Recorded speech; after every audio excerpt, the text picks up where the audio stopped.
If you clicked on this video, you're most likely planning on starting a YouTube channel or you've recently started one. And for that, I want to say congratulations, because there's so many people out there who think of starting a YouTube channel, but they just never start. So if you have already started, you're already one step closer to success than everybody else. Now, even if you've already started, that doesn't mean you're not feeling overwhelmed right now. Because in the beginning, it honestly can feel like you have a million different decisions that you need to make. You're thinking about what kind of camera gear you should have, what kind of audio, lighting gear, what kind of editing software should you use, what kind of content you should make. There's all these different kinds of questions when you're starting your own YouTube channel. So that's why in this video, I want to ease your stress by unpacking my 2024 starter kit for new YouTubers. We're going to be unpacking what kind of gear you should be using to film your videos, then what kind of editing software you can use to edit them, and as well, we're going to talk about some content creation and growth strategies to guarantee your success. First, let's talk about gear. Obviously, if you want to become a YouTube content creator, you need to get in the habit of filming a lot. Now, when you're starting out, I recommend actually just using the camera that's already in your pocket,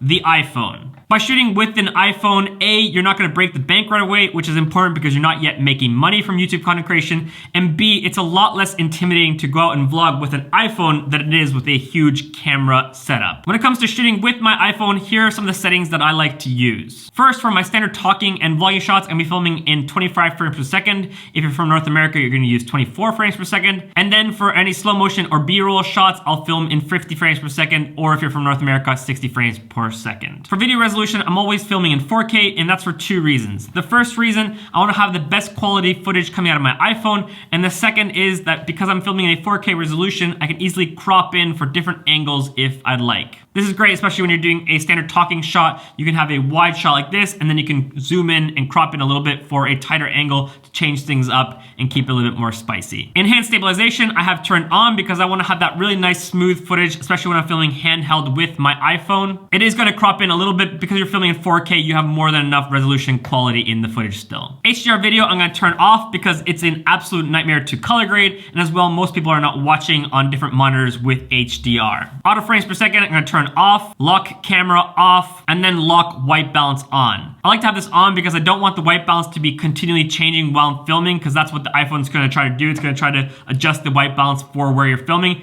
and that makes it a lot harder to color grade in post. So for that reason, I like to have the white balance locked. Then let's go to slow motion. I'm often using 1080 at 120 frames per second if I really need that. I don't feel like I need 240 frames per second, so I don't use that at all. For cinematic mode, I'm going to choose record in 25 frames per second, again, because I want to have that nice filmic motion for my video footage. I'm not often filming in cinematic mode, but if I do, I want to have it at this setting. For the format section, I'm going to use high efficiency, and then we're going to scroll down all the way to the bottom where it's talking about Apple ProRes, and I'm going to turn that on. And then I'm going to select ProRes encoding to log. This is a really flat picture profile that you can use so that you have more flexibility in post to do your color grading. Now, the file sizes are going to be really big, so I maybe wouldn't film your talking head shots if you're doing long talking shots in Apple Log, but for your B-roll, I would highly recommend using Apple Log. It can feel a little bit intimidating at first, but most editing programs actually have a conversion let for the Apple Log. For example, in Final Cut Pro, when you import the footage, you can already just choose that it'll add the Apple Log let, which means it already will color grade it from that really flat picture profile to a normal Rec. 709 contrast saturation look. And then from there, you can just add a grading LUT. For example, one of my grading LUTs from my Cinema collection. You just throw it on there, change the strength from, anywhere to 60 to 80%, and voila, you have nice graded footage for your iPhone. It's that easy. You really don't need to overcomplicate the whole grading process. Then for preserved settings, make sure you have them all checked on. That way, when you ever go back to filming again, it's gonna be the same settings that you had previously, saving a lot of time in the whole filming process because you don't have to go back and make sure all the settings are right. For grid and level, I'd have them turned on. That way it helps me with composition and make sure that I'm filming leveled when I'm out there filming. So that's it for my video settings for my iPhone. Some other tips when you are filming with an iPhone, make sure that you're always using your back cover lenses because these have a lot better and bigger sensors compared to your front camera lens, which has a much smaller lens. So if you want the best quality, make sure you're filming with these lenses. As well, I personally love to use the 0.5 ultra wide lens on the iPhone, especially if I'm vlogging, because then it gives that really nice wide shot where you're in the shot, but as well your environment, rather than if you're filming with a tighter lens, it can kind of feel just like this bobbing head effect.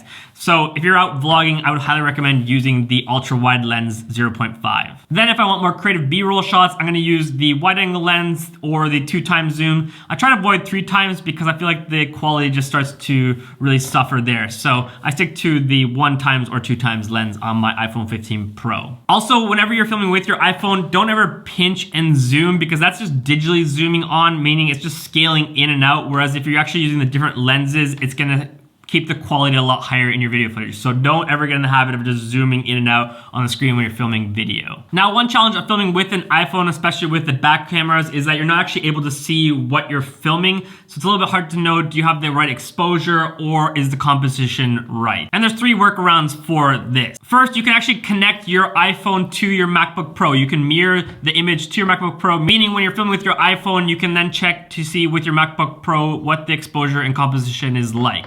Another option is if you already have an Apple Watch, you can actually see from your Apple Watch what you're filming with your iPhone, just to check again your composition. And last, if you don't have either a MacBook Pro or an Apple Watch, you can actually order this interesting little mirror that folds up behind your iPhone. So essentially when you're filming the back camera, the mirror is gonna show you what's going on your screen. It's not ideal, but it's a very affordable solution for this problem when you're filming with an iPhone. With the money that you saved from not going out and buying a camera, I would use that leftover money to invest in different accessories for your iPhone to make it easier. And the first thing that I would invest is in some sort of audio wireless system. Because you can get away with a little bit poor quality video, but you can't get away with poor audio. And if you're ever filming farther away from your iPhone, the audio is not gonna sound that great. So you wanna get some sort of wireless microphone system so you can change things up and film a little bit more creative by being farther away from the iPhone or just different kinds of angles, but still get great audio. So I'd highly recommend getting some sort of wireless microphone system. I personally like using the Rode Wireless Pros or then the DJI wireless microphone system. They're both great and quite affordable. The second accessory that I would invest in is the Manfrotto Pixie Clip. This goes for around $40, so nothing too expensive, but it's really handy because you can easily attach your iPhone to the Manfrotto clip either horizontally or vertically. Here I'm gonna have it horizontally, so you just place it in there, clip it in, and voila, you have this really nice ball head that you can just press the button and then you can move around, and then when you let go, it stays in place. So this is really great for when you wanna vlog because you can hold it with the handle and have it a lot farther away from you. Or if you wanna set it down, for example, you can just open up the legs, put it down on a table, and then you can start doing a standard talking shot by just talking to your iPhone while it's being held up by the Manfrotto Pixie Clip. Really affordable, but very helpful tool when you are creating content with your iPhone. Now down the road, when you do start making money from content creation, you can obviously upgrade your camera setup. And here are a few things to consider when doing that. First, I would recommend any camera that you invest in that it has a flip out LCD screen, because when you're a content creator, especially when you're vlogging, you wanna be able to see what you're filming, what the composition exposure is like. So make sure any camera that you invest into has a flip out LCD screen. Second, you're gonna wanna have a camera that has the ability to change different lenses so you can change up the focal lengths and have a variety of shots in your footage. This is also gonna future-proof your camera because you can then upgrade your lenses as time goes on in order to get better quality footage. As well, you wanna make sure the camera that you invest in has reliable autofocus and as well the ability to film in 4K up to at least 60 frames per second in order to get nice standard talking vlogging shots, but as well to get that nice B-roll. And last, you're gonna wanna pair up with that camera a nice wide angle lens anywhere from 16 to 20 millimeters because you wanna have that nice wide angle shot when you're vlogging. You don't want the bobbing head effect. You want to be able to film you and the environment that you're in all at the same time. To cover all the requirements that I just recommended, I'm using the Sony a7S III with the Sony 1635 lens and the Rode Video Mic Pro Plus, and then the Joby Gorilla Pod. Now, by all means, just because I use that specific camera setup doesn't mean you need to go out and get that specific camera setup. For example, when it comes to lenses, they're a lot more affordable incredible wide-angle lenses than the Sony 1635 G Master lens. But this is what I do for a living, so I can justify investing in that type of gear. But if you're just starting out, it's probably not going to be financially very wise or necessary. So don't go out and buy right away the 1635 G Master lens. When it comes to YouTube content creation, the second most important thing that you're going to invest in is your laptop and editing software. Because you're going to be literally spending probably 80% of your time just editing your videos. So often when people are investing in a laptop for editing, they go a little bit cheap and they try to save on not getting enough RAM or internal storage, and that's exactly the opposite of what you should do. Your laptop is what you're using on a daily basis for so many hours at a time, so you want to make sure that you invest money into that so it's fast and efficient for editing. In the long run, you're going to save so much time and also so much money because of that. Personally, I'm using the 2021 16-inch MacBook Pro with the M1 Max chip. As well, I boosted up the MacBook Pro to have 64 gigabytes of RAM, and I got 4 terabytes of internal storage. Now, you might think right now that I'm crazy that I got 4 terabytes, but I honestly wish I would have cranked it all the way up to 8 terabytes of storage, because I've been using already this MacBook Pro for 3 years and I've filled up the computer pretty fast. Then I've had to start getting SSD drives or transfer things over to NOS. Whereas if I would have 8 terabytes of storage, I would be able to have so much more content all in just one place. And sure, it would have cost a few $1,000s more, but in the grand scheme of things, it's actually quite little. So next time when I get a MacBook Pro, I think I'm just gonna spec it out totally, because it's the one tool that I'm using always on a daily basis for hours. So I want to make sure that my MacBook Pro is very fast when it comes to editing. So far, my 2021 MacBook Pro has held up very well and it's editing very fast, and I'm really enjoying the whole process. So I'm very glad that I did invest money into this laptop. When it comes to software, I'm using Final Cut Pro, and there's a few reasons why I would highly recommend editing with it. The first reason is that it's just a one-time fee of $300. Now, at first, that might sound like a lot of money, and it does sting a little bit, but if you think about it, if you used Adobe Premiere, for example, you're gonna be paying $23 a month for their subscription model. Meaning, in 13 months already, you've paid more for Adobe Premiere than for Final Cut Pro, and you don't own the program. If at any point you stop paying that monthly subscription, you're out of an editing program, whereas with Final Cut Pro, you pay it one time and you have it for life. For me, for example, I had bought Final Cut Pro like 10 years ago. I stopped using it, but then in 2021, when I was working with my brother, we switched over to Final Cut Pro, and lo and behold, when I went to go back and reinstall the program, it was still there. I didn't have to pay anything extra in order to use Final Cut Pro. Now in hindsight, I wish I would have jumped way earlier than paying for 10 years of the Adobe Premiere Creative Cloud subscription, but hey, you can learn from my mistakes and just jump over right now. As well, with Final Cut Pro, I find it very intuitive and easy to use. It's super fast for editing. There's very little bugs and it doesn't crash at all, if any time. Whereas with Premiere, I was having it always crash and there's so many bugs and it was just so slow for my uses. I remember one time when I had first gotten my new MacBook Pro and I was editing with Final Cut Pro on a flight. I remember I started editing one vlog. I was able to finish it in like 2 hours. I put that vlog to export, and while I was exporting, I just started editing the next vlog. And all within that one battery, I was able to do 2 vlogs, which just wouldn't be possible in Premiere. First, you'd be editing, then you put to export, and you had to sit forever. And then once when the export's done, you probably would have run out of time even to start the second vlog. But with Final Cut Pro, it was possible. The second reason why I love Final Cut Pro is because of all the amazing high quality motion graphics and plugins that are available from Motion VFX, the sponsor of this episode. I am honestly using Motion VFX every single day whenever I'm editing my videos. And often people wonder, how in the world are you able to make 2 long form videos a week or 5 to 7 reels a week? And I would say it's because of Motion VFX. Their plugins just make the whole editing process so much faster, and because of them, I'm able to create really high quality motion graphics throughout my videos. That could be, you know, the subscribe button, or there's end screen annotations, or different motion graphic titles and different kinds of effects. All those that I'm making in all these different videos are from Motion VFX. As well, I just love the fact that all their plugins are so customizable. In the past with Premiere, when I would buy a plugin, you could just tell that there wasn't a lot of love put into them, and there'd be so many limitations on the plugin or motion graphic when it came to what kind of text you could use, or what kind of colors or positioning, or what kind of duration there is. Whereas with motion effects in their plugins, you can easily increase the duration. It's going to automatically adjust to that. You can turn off or turn on whether you want it to animate in or out. You can change fonts, sizes, colors.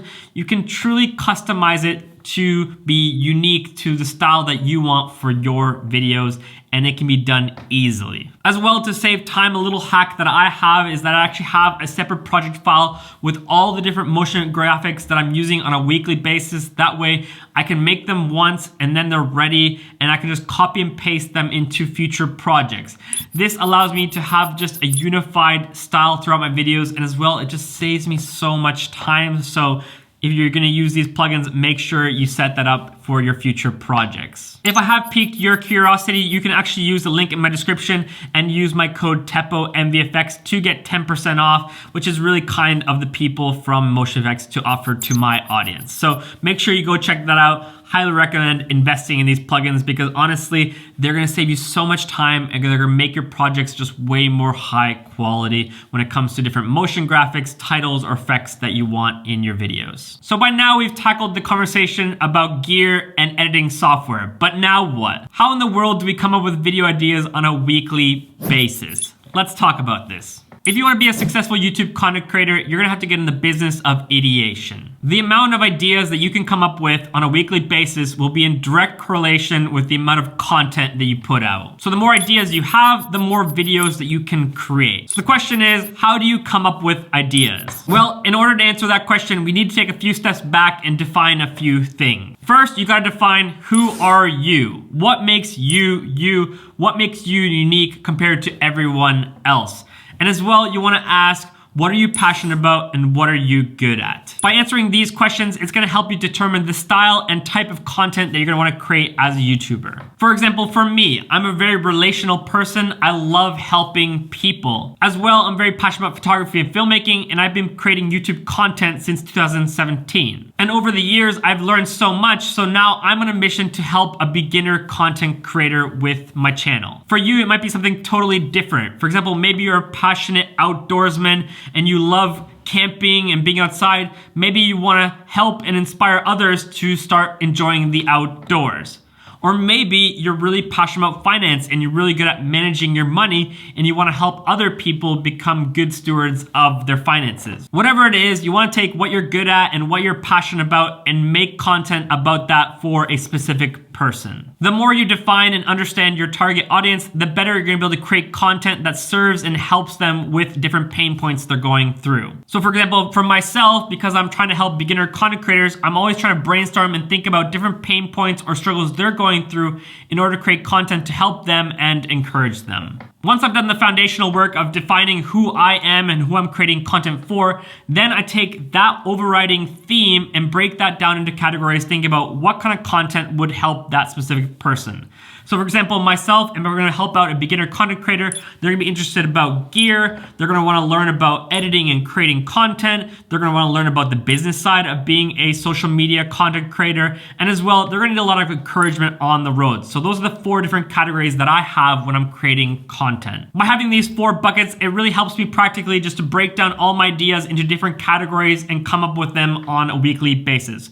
For example, for myself, I'm posting on average anywhere from 4 to 8 long form videos a month. So I could break down those 4 to 8 different video ideas into these different categories, and it just makes the whole process so much easier. So I'd highly recommend taking your channel's focus and target audience and coming up with a few different categories of content that would best serve your people. For me personally, Monday is my ideation day. So I'll spend a few hours trying to come up with a whole bunch of long form and short form video ideas that I can execute that week. Now, if you want to become a full-time content creator, you obviously need it to become your main job. And in order to do that, you're gonna have to grow your YouTube channel audience. Now I'm gonna be upfront and blunt with you and tell you right now, there is no shortcuts to success or growth when it comes to YouTube content creation. I know we're always curious and tempted to see, is there any shortcuts in this whole process? But at the end of the day, if you wanna be a successful YouTube content creator, it's gonna take a whole bunch of time and hard work and persistence, but eventually it will pay off. I remember back in my first year of being a YouTube content creator, I made 1 to 2 videos every single week,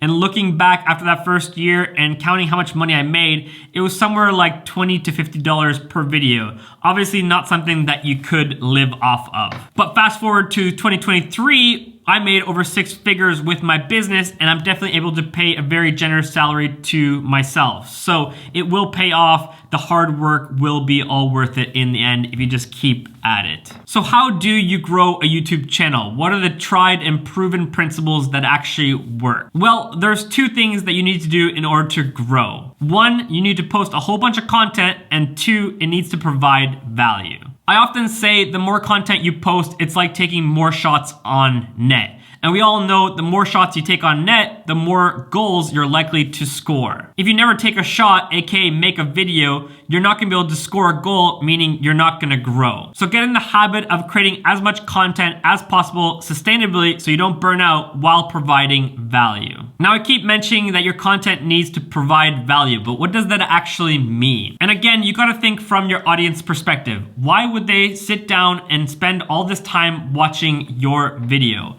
What is your video offering to them? If someone's gonna invest 5, 10, 15, or even 20 minutes watching your video, they better feel like it was worth it in the end. Because even if it doesn't cost money to watch your videos, it does cost them one of their most important resources, which is their time. So you better make sure that the videos that you're creating offer value and make it worth their while. I often say that videos that provide value need to hit either one or if not all of these different areas. First is entertainment. Second is educational, and third is motivational. If you can hit one of those areas, that's great. 2, even better. 3, you're a triple threat. Because there's nothing better than watching content that is A, very encouraging, motivational, inspirational, as well you're learning something along the way, and very funny. That is the ultimate combo for content. So to help you provide value for your audience, here are a few questions you can ask yourself when you're coming up with a video idea. 1, what does my audience gain from watching this video? 2, does it solve a pain point that they might have? And 3, how will they feel after watching your video? These 3 questions are gonna really help you identify whether or not the video you're creating is gonna provide value for your audience. So that's it, guys. That is the YouTube Content Creator Kit for people starting in 2024. If you enjoyed this whole last portion about YouTube growth, I actually recently did a whole video where I really expand all of this, and if you're really interested in watching that video, make sure you click it right here.